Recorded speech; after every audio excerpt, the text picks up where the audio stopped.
New York. The glass of the skyscrapers shimmered in the sunlight, reflecting the glittering world in which Alexander Hayden lived, a financial magnate whom the media called the King of Risk. He was 52 and had it all: private jets, coastal homes, a Rembrandt in his living room. But what mattered most to him was not wealth, but control. Control of the markets, of people, of his own destiny. He was used to feeling that nothing could shake his power. That morning, when he stepped out onto the terrace of his penthouse to drink his usual coffee, the world seemed familiar. But a few minutes later, everything fell apart. The phone rang, and his lawyer's voice, always cold and precise, this time sounded shaky. "Alex, we have a problem." "A problem?" Hayden raised his eyebrows, losing patience. "I'm paying you millions so I don't have any problems." "That's different." A pause, heavy breathing. "The FBI has opened an official investigation. Your funds are suspected of money laundering and offshore connections. They have documents." Alex felt something cold run down his spine. He clenched the edge of the table so that a handprint was left on the glass. "Documents? What documents?" His voice broke into a scream. "They come from someone on the inside. A leak. And, they seem to be real." He threw the phone on the table and took a few steps along the terrace. His mind, always logical and strategic, was now drowning in chaos. Someone on the inside? Someone I trusted? It seemed to him that the world around him had become too bright, that the sun was shining mockingly on his empire, which could now be shattered to pieces. A few minutes later he was standing in his own office, staring at the huge painting of a stormy sea that had always reminded him of power and grandeur. But now the waves on the canvas seemed like a threat that was about to engulf him. "Who?" he whispered into the void. "Who sold me out?" The question tore him apart. In his world, trust had always been a commodity that could be bought and sold. But he sincerely believed that a few people around him had remained loyal for more than money. And now these very people might turn out to be traitors. That evening he received another blow. The front page of the New York Times carried an article with the headline, "King of Risk or King of Fraud?" Under it was a paparazzi photo of him, getting out of a black Maybach, with the blurred silhouettes of his agents behind him. His heart sank. He had always feared not poverty but the loss of his reputation. After all, it was the currency with which he had bought influence and power. And now that currency was rapidly depreciating in front of the whole world. That evening, as he sat in the darkness of his office, Laura, his ex-wife, the only person he had maintained a relationship with since the divorce, came into his room. "I saw the news," she said quietly. "You have to stop, Alex. This could all end in disaster." He laughed bitterly. "Stop? You don't understand. If I stop now, they will destroy me. They won't just take the money. They will take my name. Maybe it's fair," her voice turned icy cold. "Maybe you're finally paying for what you did?" A wave of anger and pain gripped his chest. "You think I'm to blame for this?" He stood up, his eyes flashing. "You, of all people, should know that I fought for more than just myself. I built an empire that fed thousands of families. And now they're throwing me out." She was silent for a few seconds, then said words he would remember forever. "You built an empire on sand, Alex. And now the wave has come." When the door closed behind her, he was left alone in the darkness. Only the sound of his own heart, beating fast and painfully, reminded him that he was still alive. But for long? His world was beginning to crumble. And he knew, this was only the beginning. The days turned into a nightmare. The phone rang, journalists, partners, even friends from university days called to hear his side of the story. But behind these calls he heard only cold curiosity, a thirst for scandal. His name had become a commodity. The lawyers worked around the clock, but the situation was getting worse. Accounts in Europe were frozen, key investors pulled out of projects, and his fund's shares fell 47% in a week. The sense of control he had lived with for decades melted away like smoke in the wind. One morning, FBI agents came to him. They didn't shout, they didn't intimidate, they just calmly handed him a search warrant. And that was even worse. Their cold professionalism reminded him that he was just another case on a long list. "Mr. Hayden," the agent said with an icy gaze. "You can cooperate or resist. But the outcome for you is almost the same." As they turned his office upside down, he stood by the window, trying not to show weakness. Inside, fear consumed him. "I'm losing everything, everything I've spent decades building." That same day, he met with his partners. The private club, which usually had an air of conspiratorial confidence, was now tensely silent. "Alex," began Harold, his longtime partner, "we need to remove you from managing the funds. Otherwise, we're all going to go down." "Remove me?" he almost laughed. "This is my empire." "It was yours," replied the other. "Now it's a sinking ship. And we're not going to go down with you." The words had hit harder than the articles in the newspapers. The people who had sworn allegiance to him were now cutting to pieces. There was no longer fear or respect in their eyes, only cold calculation. That evening he was alone again. The penthouse was quiet, except for the television in the background, spewing out new expert commentary. His name was repeated over and over. Hayden, scandal, corruption. He turned off the sound and stared out the dark window. His reflection stared back at him with despair. Who betrayed me? Who had access to those documents? And the answer came sooner than he expected. The next morning he received an anonymous envelope. Inside was a copy of a contract signed by his closest advisor, Michael Rowe. The man he had raised from a young broker to a partner. The man he had considered almost a son. There was also a typewritten note in the envelope. "You always taught me to play hardball. I've learned. Now let's see how you survive without the crown." His hands were shaking. He felt more than just anger, it was a poisonous mixture of pain and humiliation. "Michael, he was there all along. And he sold me out." The following weeks were hell. The newspapers published more and more leaks from the documents. His former media friends turned away, and the politicians he had once donated millions to refused to meet with him. And the most painful thing was that his son, Daniel, stopped answering his calls. They had once been close, but after his divorce from Laura, their relationship had cooled. And now, at the moment of his greatest crisis, he was left without him. One night, as Alex sat among the scattered documents, he finally broke down. He laid his head on the table and whispered into the darkness. "It's my fault. I created this myself." But then came another thought, even darker: if Michael could betray, then the truth is even worse. It's not just him.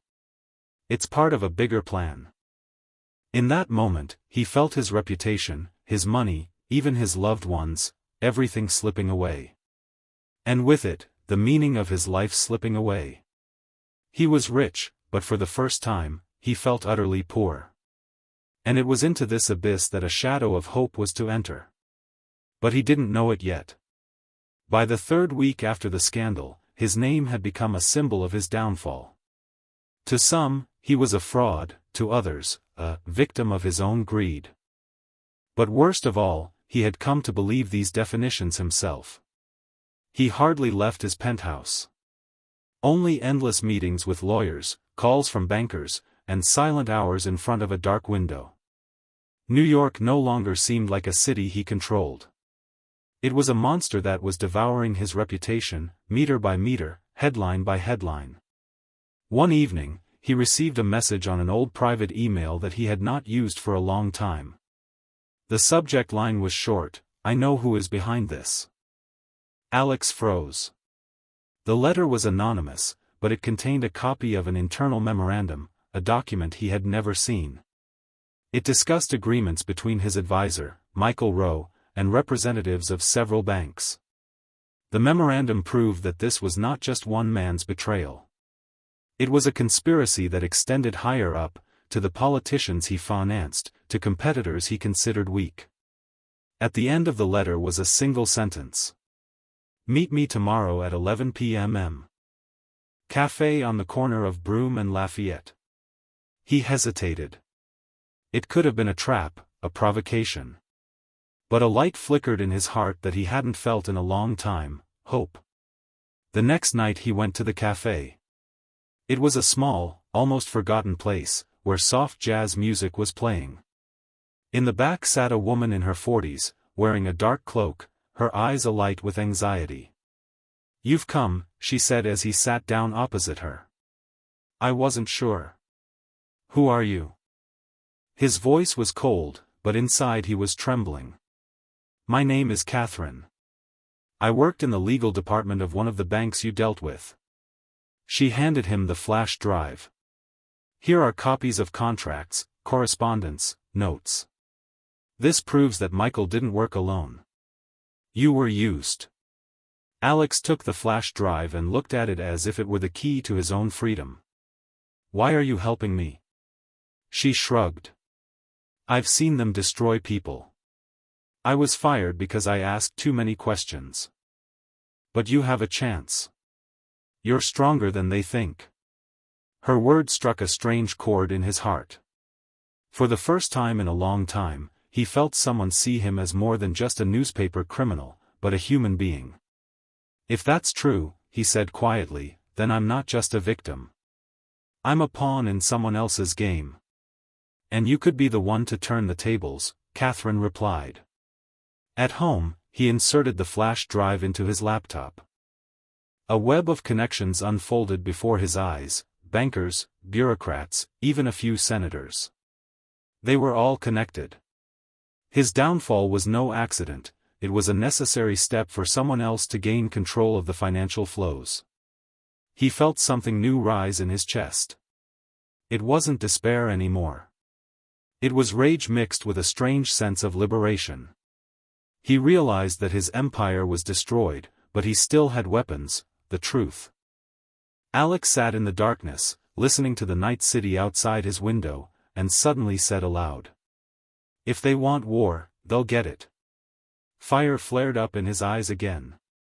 He was no longer just a man who had lost everything. Now he had a mission.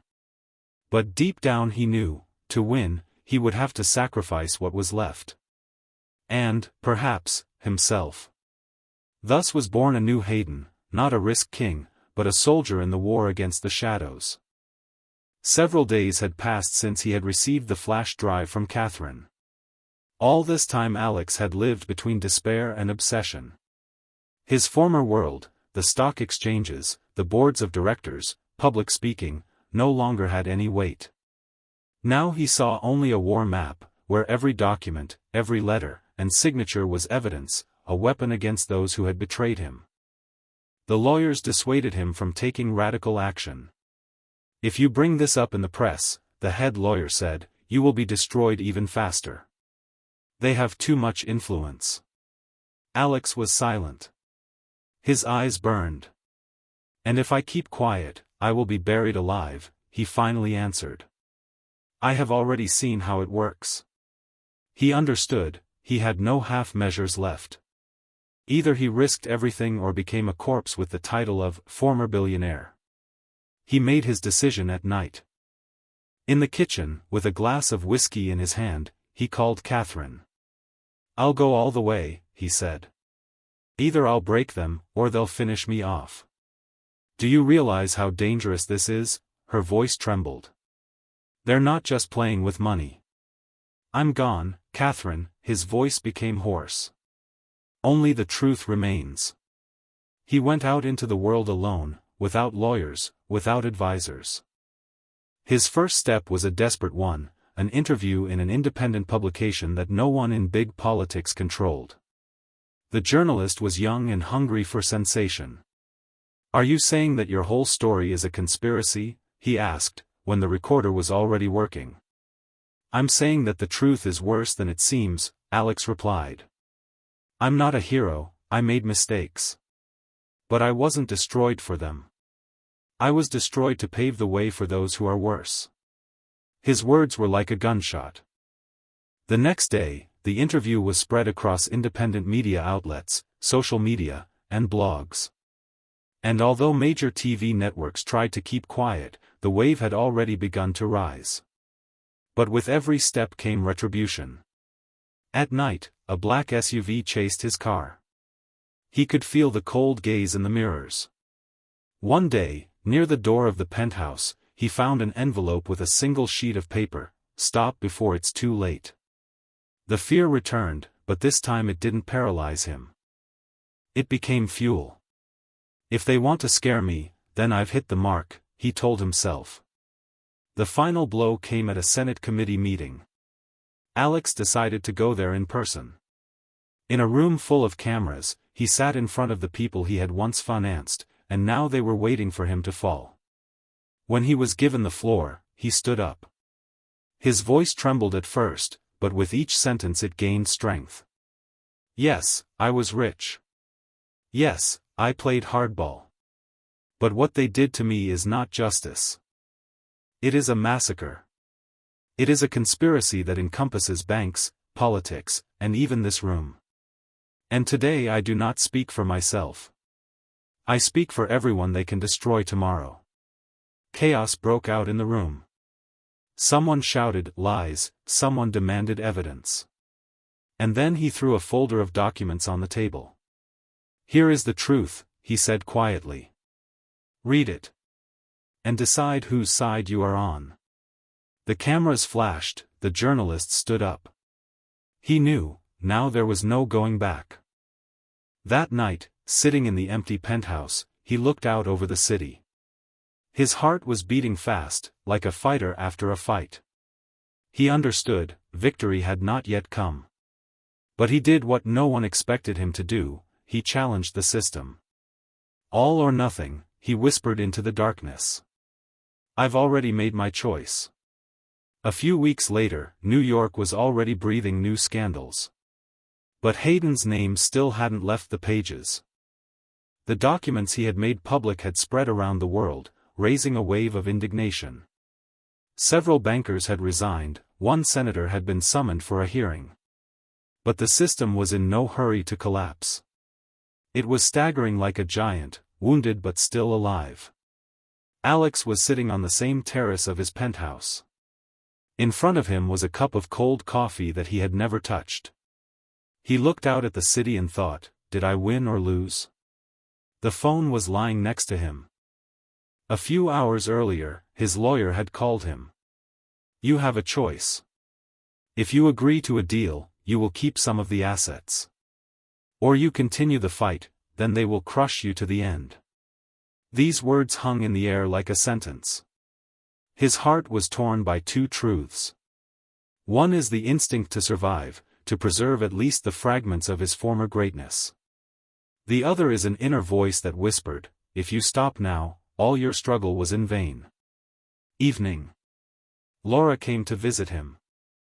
She silently walked into his office and looked at him as if she were seeing a person for the first time, not an emperor. "I read your speeches," she said quietly. "You have changed, Alex." He smiled bitterly. "It's too late to change." She sat down opposite him and answered.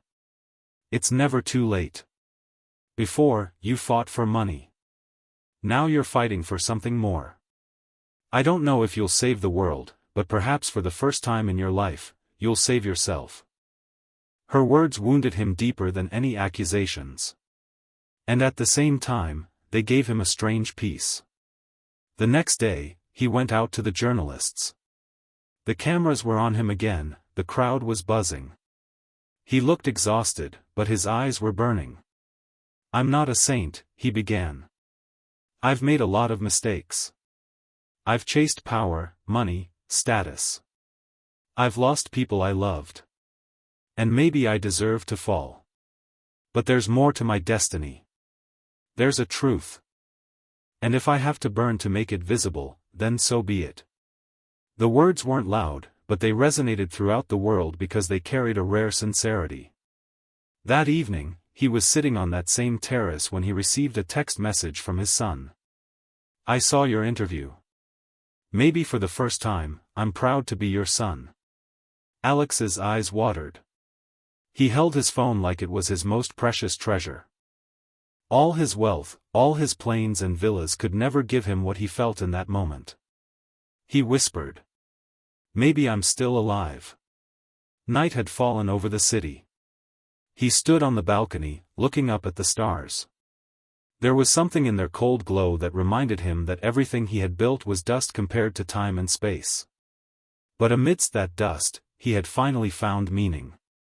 Not wealth, not control, not the fear of falling. Meaning was in struggle, in truth, in trying to leave something more behind. And he thought, is it possible to be rich and honest? Is it possible to redeem the past? There was no answer. But there was a road. And this time he walked not alone, but with a new faith that even in the midst of betrayal and darkness, there is always a place for light.